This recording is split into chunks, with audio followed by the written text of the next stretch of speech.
E aí, galerinha, vocês estão bom? Esse é o novo canal de notícias de futebol, Fute News, para você acompanhar as notícias de verdade de futebol, sem mimimi, sem clickbait, notícias de verdade, você vai ver aqui. E para estrear o canal, a gente vai com esse vídeo já bombástico, mostrando o Mauro César dizendo que ele tentou entrevista com a Leila Pereira sobre o aumento de impostos para o clube associativo. A SAF vai pagar menos impostos, segundo o governo federal, segundo o projeto de lei, e o clube associativo vai pagar mais impostos. Mas a Leila Pereira é presidente do Palmeiras, que é um clube associativo.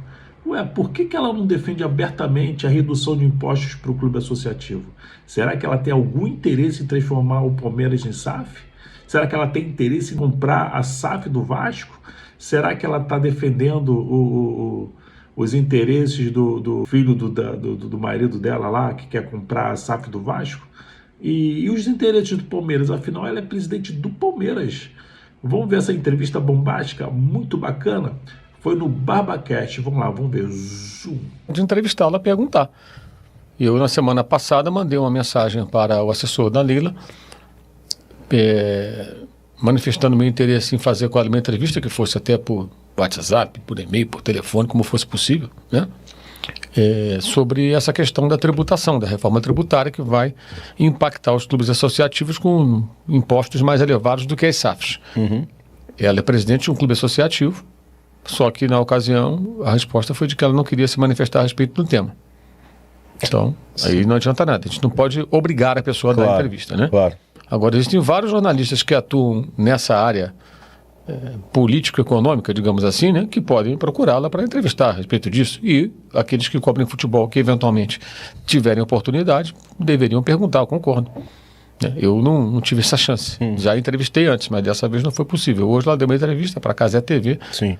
E eu vi só um corte aqui no qual ela fala sobre essa questão. Ela é favorável às SAFs, o que é algo que, em condições normais, deve causar algum impacto dentro do Palmeiras, porque é a presidente do clube, ela é a mandatária, defendendo, apoiando, melhor dizendo, uma ideia, um projeto do governo, né, que está em curso, para que as SAFs paguem muito menos imposto do que os clubes. Ela vai onerar os clubes associativos e vai beneficiar as SAFs. O Flamengo está muito à frente até de uma batalha para mudar isso. E o Palmeiras até então estava em silêncio. E o Palmeiras é um protagonista do futebol brasileiro hoje, como é o caso do Flamengo. Uhum. Essa até era uma das perguntas que eu iria fazer para ela na ocasião. E ela respondeu hoje lá para a Cazé TV que ela é favorável, sim, que tem que ser todo mundo, quem quiser pagar menos imposto, que vire SAF. Isso significa, não é uma opinião, é uma constatação óbvia, que se o Palmeiras quiser pagar menos imposto, que vire SAF. Mas o palmeirense quer que o Palmeiras vire SAF? O Palmeiras é um clube que precisa virar SAF? O Palmeiras é um clube bem sucedido, estruturado, bem localizado, na cidade mais rica do Brasil, tem uma torcida que é uma das maiores de São Paulo do Brasil. Sim. Tem uma arrecadação excelente, revela jogadores muito bons e os vende muito bem, está sempre disputando os títulos importantes, é um dos clubes que consegue fazer investimentos altíssimos na Europa, de jogadores na casa de dezenas de bilhões de euros. Uhum. O Palmeiras não precisa virar SAF, acho eu. Sim. Não sei o que pensam os palmeirenses, imagino que também não concordem com isso. Então é, no mínimo, polêmico, né? É algo que cabe agora à comunidade de palmeirense, os torcedores, associados, tudo que não concordam, questionar, presidente. Vem cá, presidente, como assim? Né? Sim. É a mesma coisa que aconteceu com o Flamengo quando o Landim mandou aquela dos 25%. Uhum. Quando o Landim manifestou interesse em transformar o Flamengo em SAF, mesmo parcial, modelo inspirado no Maia de Munique, o couro comeu. Sim. E acabou que a ideia foi sepultada. E o Flamengo ainda votou uma mudança no seu estatuto que praticamente inviabiliza a transformação em SAF, né? Tem que passar pelo conselho, tem que passar pelos quadros de associação, eu não lembro agora de cabeça, mas tem que passar por aprovações, assim, com maioria absoluta, coisa de 2/3, uma coisa assim, eu não lembro agora. Mas é bem difícil, ou seja, não basta você ter aprovação de metade do conselho mais um, né? Você tem que ter uma aprovação maciça do clube, que foi uma forma do Flamengo se proteger dessa ideia, porque o Flamengo também não precisa virar SAF. Por que eu digo não precisa? No Brasil, quem está virando SAF? Clubes que estão com o pires na mão, que viram SAF como se fosse a salvação. E aí o que ocorre? O time vira SAF, caso do Vasco. Aí a empresa que comprou, ela implodiu, e aí entra a recuperação judicial. Então já é uma outra muleta, né? A SAF, na verdade, é uma muleta. Todos os clubes, talvez possa ter uma exceção ou outra, estavam muito endividados e a SAF veio como caminho, a salvação. Botafogo é a mesma coisa. Qual é a situação do Botafogo agora? Olha o Atlético Mineiro como está. Estão super endividados. A situação piorou. Tiveram conquistas, um ano maravilhoso, o Atlético ganhou um brasileiro na Copa do Brasil, o Botafogo ganhou um brasileiro na Libertadores, todos felizes e tal, mas a que preço? Valeu a pena? Essa é a pergunta que o botafoguense tem que fazer todo dia, né? Quando escova os dentes de manhã, se ele pensar no time que ele tanto ama, né? Valeu a pena? Escova os dentes e vai pensando, valeu a pena? Porque a situação é muito ruim. A gente não sabe onde vai parar. Sim. Pode parar da pior forma possível. Pode parar. Pode parar, porque a SAF é uma empresa. É uma sociedade anônima do futebol. Ela tem um outro CNPJ. Empresas quebram. Clubes associativos não quebram. Eu até acho que não vão levar à falência, mas você pode ter que quebrar aquela empresa e criar uma nova SAF, uma nova empresa, como aconteceu com vários times da Europa, né? Eles vão à falência, começa do zero. O Bordeaux da França está vivendo isso, o Celtic passou por isso, Fiorentina, Nápoles acho que também passou por isso.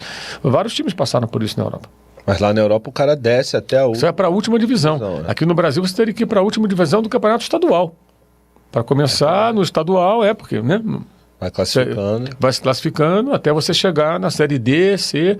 Seria uma longa caminhada. Vai acontecer isso? Não sei. Agora com o fair play financeiro, será que vamos avançar até esse ponto? Porque isso é muito importante, que é uma coisa que as pessoas não se ligam, é o seguinte.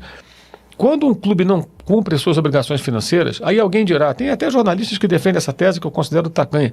Ah, mas sempre foi assim. Todo clube já no passado ganhou endividado. Cara, isso tem que acabar. A gente tem que caminhar para algum lugar.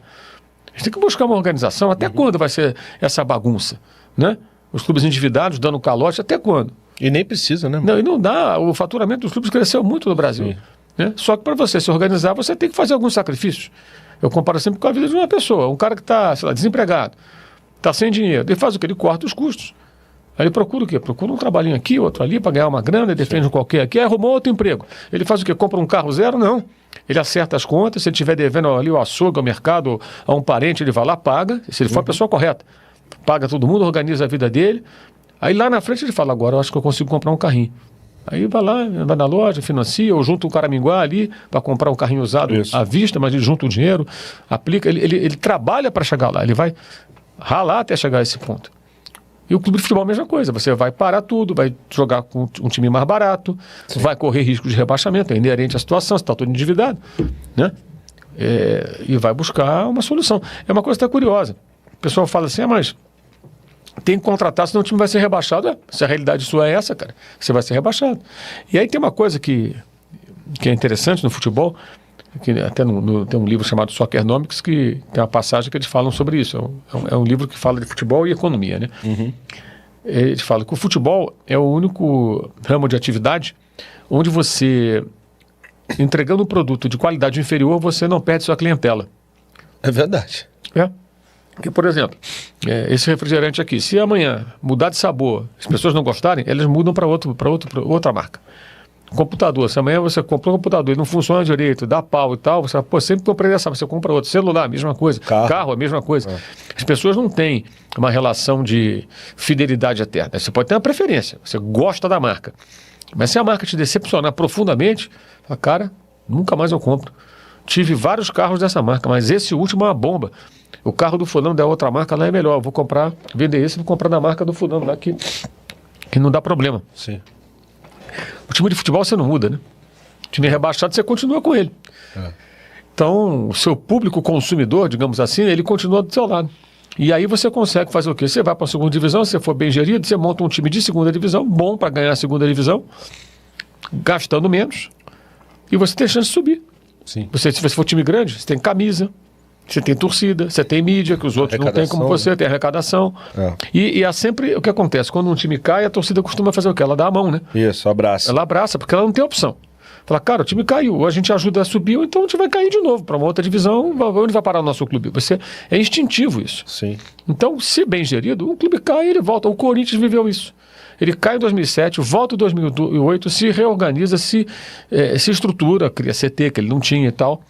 Ganha Brasileiro, ganha Libertadores, ganha Mundial, tudo que ele sempre sonhou. Né? Aí depois disso, o que vem? Vem o Alexandre Pato, contratam, depois não sei o que e tal, o estádio, e se endivida mais e mais, e hoje a situação do clube. As dívidas, sei lá, não sei se bate 3 bilhões, 2 bilhões e meio, um negócio colossal. O faturamento é altíssimo, mas a dívida é absurda. Quer dizer, o Corinthians passou por... O mais incrível do Corinthians é isso, ele esteve lá no buraco, ele saiu, se fortaleceu e voltou mais forte do que nunca. E conseguiu sair do prumo. No mesmo grupo de dirigentes, praticamente, né, durante todos esses anos, né? Então, essa é uma situação que, assim, a SAF no Brasil, ela é uma muleta, né? Sim. Pode ter uma exceção ou outra. E dos times de Série A, SAF bem sucedida é do Bahia, que reduz as dívidas e tal, pertence ao Grupo City e tal. Por outro lado, há uma expectativa sempre dos torcedores, quando vira a SAF, agora vamos ganhar tudo. Talvez não. O Bahia tem um time melhor do que tinha antes de ser SAF, mas não tem o melhor time do Brasil. Não tem um elenco do nível do Palmeiras, do Flamengo, que o Botafogo montou naquele ano, que foi campeão, do Atlético, que montou em 2021. Eu diria que não é nem um elenco melhor que o Corinthians, por exemplo. Ou o Fluminense. Sim, verdade. Ele está ali do nível igual ou menos. Porque eles fazem investimentos, mas não fazem investimentos absurdos. Não é o Manchester City, o único clube do grupo, o time do Grupo City que é hegemônico, ou costuma ser, esse ano talvez não seja, no seu campeonato, no seu país ali, é o Manchester City. Os outros todos são coadjuvantes nos países onde eles estão. Então a gente não sabe também se o Bahia vai ter, mas para o Bahia está sendo melhor. Está estruturado, pagando dívida, se organizando, faz parte de um grupo sólido, né? Tem o dinheiro lá dos Emirados Árabes, o time brigava para não cair, chegou a ser rebaixado, voltou, agora ele briga no outro patamar, pode ser que ele continue crescendo e amanhã ou depois consiga ir mais adiante, né? A temporada está difícil.